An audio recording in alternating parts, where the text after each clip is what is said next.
j'espère que vous allez bien. Alors aujourd'hui, je vais vous parler d'un roman. Donc on va commencer les vidéos sur les Twister Tales. Et donc, je vais vous parler de celui-ci. Histoire éternelle, donc qui va nous parler forcément de Belle et de son prince de Bête. Ces romans en général, les Twister Tales, je les affectionne beaucoup parce que je trouve que avec un seul petit élément qui manque ou quelque chose qui change, ça transforme une histoire déjà qui est bien complète, mais surtout ça peut donner beaucoup plus de développement à des personnages que l'on connaît très peu. Et c'est justement ça qui va arriver dans ce roman. Dans l'histoire, on va avoir la possibilité de découvrir le passé des parents de Belle. Donc, son père, Maurice, et, vu la phrase qui est « Et si la mère de Belle avait maudit la bête ?» donc ça veut dire que la mère de Belle, c'est l'enchanteresse. Donc, ça promet d'être très intéressant. Et personnellement, j'ai été emballée par ce livre de A à Z. Ce livre, il nous raconte quoi? Il nous raconte donc déjà, pendant l'animé, et en même temps au début, parce que ce livre était composé en 3 sous-parties. Donc la première partie, ça va être un peu la période pendant le début de l'animé, quand le père de Belle part à la foire et que Gaston fait sa fameuse demande en mariage à Angers, presque le mariage est au bout du jardin, et qu'elle doit retrouver son père. Et en même temps, on a donc des flashbacks du passé des parents de Belle. Donc comment ils se sont rencontrés, où ils se sont rencontrés, le début de leur histoire, la naissance de Belle, dans un autre royaume avant qu'ils déménagent dans ce petit village campagnard. Et on découvre également que les Magnus, donc qui sont les gens dotés de pouvoirs magiques, sont persécutés par les gens un petit peu arriérés, mais aussi par la royauté. Parce que justement, au début du roman, les parents de Belle vivent dans le royaume de la bête, enfin du prince, quand il avait donc au tout jeune âge, et c'était donc ses parents qui régnaient. Et la mort noire repointe le bout de son nez. Donc pour ceux qui ne savent pas ce que c'est la mort noire, c'est la peste. Et tout est prétexte pour accuser les gens pourvus de pouvoir, etc. Et donc, ça va engendrer des émeutes, des violences, etc. La 4e de couve, donc je vous dirai après au fur et à mesure, nous dit ceci. Belle est une jeune femme vive, intelligente, ingénieuse, impatiente, curieuse. Elle n'inspire qu'à échapper définitivement à son petit village. Elle veut explorer le monde, malgré les réticences de son père, qui a quitté leur chaumière. Au cas où la mère de Belle reviendrait, une mère dont elle ne se souvient à peine. Et oui, l'enchanteresse, donc, vu qu'elle a maudit le prince, va certainement, elle va le faire, lancer un sortilège d'oubli sur sa famille pour les protéger. Donc ce qui fait que Belle n'a quasiment aucun souvenir de sa mère, ou quelques brides. Voilà. Même Maurice. Mais Belle est surtout la prisonnière d'une bête effrayante et colérique, et c'est son principal souci. Pourtant, quand Belle touche la rose enchantée de la bête, des images étranges la submergent, des images d'une mère qu'elle pense ne jamais revoir. Plus étrange encore, elle réalise que sa mère n'est autre que la belle enchanteresse qui jadis a maudit la bête, son château et tous ses habitants.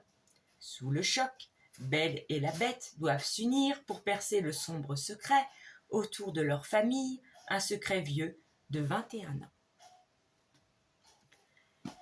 Donc, pendant la première et début de la 2e partie, donc l'animé se passe comme il se doit. Sauf qu'à un moment donné, comme on le voit dans l'animé, Belle va dans l'aile ouest et quand elle touche la rose, celle-ci s'évapore, se transforme en poussière. Ça lui donne des visions, ça lui redonne des souvenirs. Elle voit la malédiction qui a lancé l'enchanteresse et elle découvre que c'est sa mère. C'est comme ça qu'elle le découvre. Et en fait, le fait d'avoir évaporé cette rose, ça accomplit la malédiction. Malheureusement. Donc, c'est là qu'elle va commencer à apprendre à mieux connaître la bête et les habitants également de ce château, beaucoup plus facilement d'ailleurs que dans l'animé. Et on découvre que certains personnages, dont un qu'on ne connaissait pas, qui était donc le mari de Madame Samovar, est peut-être disparu ou décédé, on ne sait pas trop. Enfin, on le sait après dans le livre, mais ça je ne vais pas vous le dire.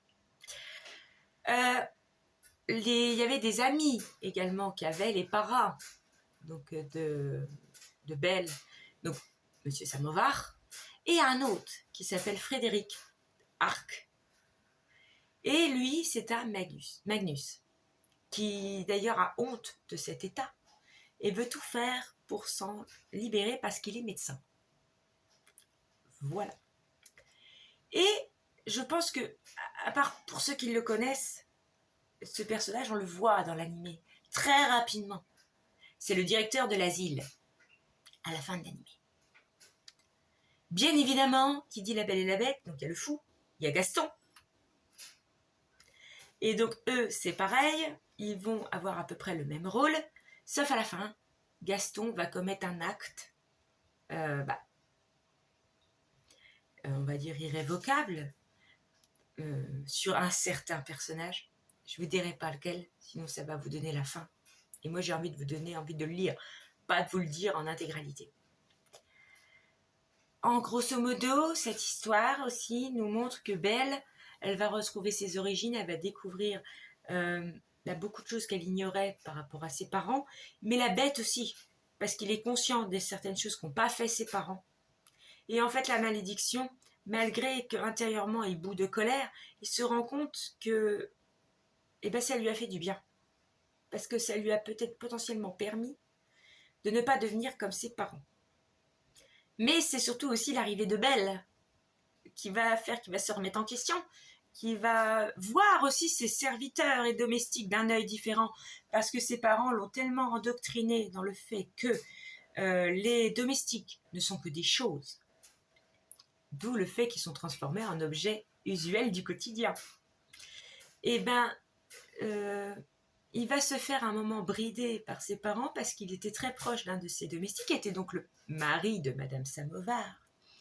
Et quand celui-ci va disparaître, ses parents vont lui dire c'est de ta faute. Pour après qu'il se détache des autres membres de son personnel. C'est un peu cruel, je trouve.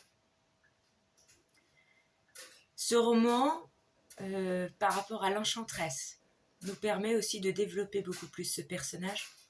Bon, même si on sait très bien que l'Enchanteresse n'est pas la mère de Belle. Mais c'est ça que j'aime bien dans ces romans, c'est que ça permet de voir certains personnages avec un œil différent.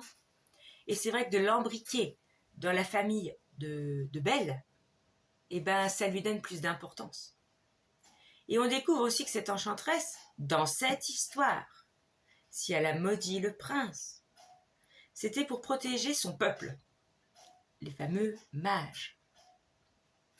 Parce que vu qu'ils étaient persécutés, il y en a qui disparaissaient du jour au lendemain, ou on ne comprenait pas trop pourquoi, donc c'était un petit peu une épuration, ou une purge, si on peut dire. Mais aussi on découvre le pourquoi qui commence à disparaître. Parce que au début du roman, on pourrait penser que c'est la royauté, etc. Mais en fait non. C'est un personnage bien sournois qui a le visage d'un ami, qui en réalité fait disparaître ces gens-là pour pouvoir les étudier. Et d'ailleurs, donc ça je ne veux pas vous le dire, mais l'enchanteresse, elle disparaît pendant 10 ans, donc de la vie de sa famille, et la fameuse malédiction, etc. Et donc, on découvre le pourquoi du comment. Voilà.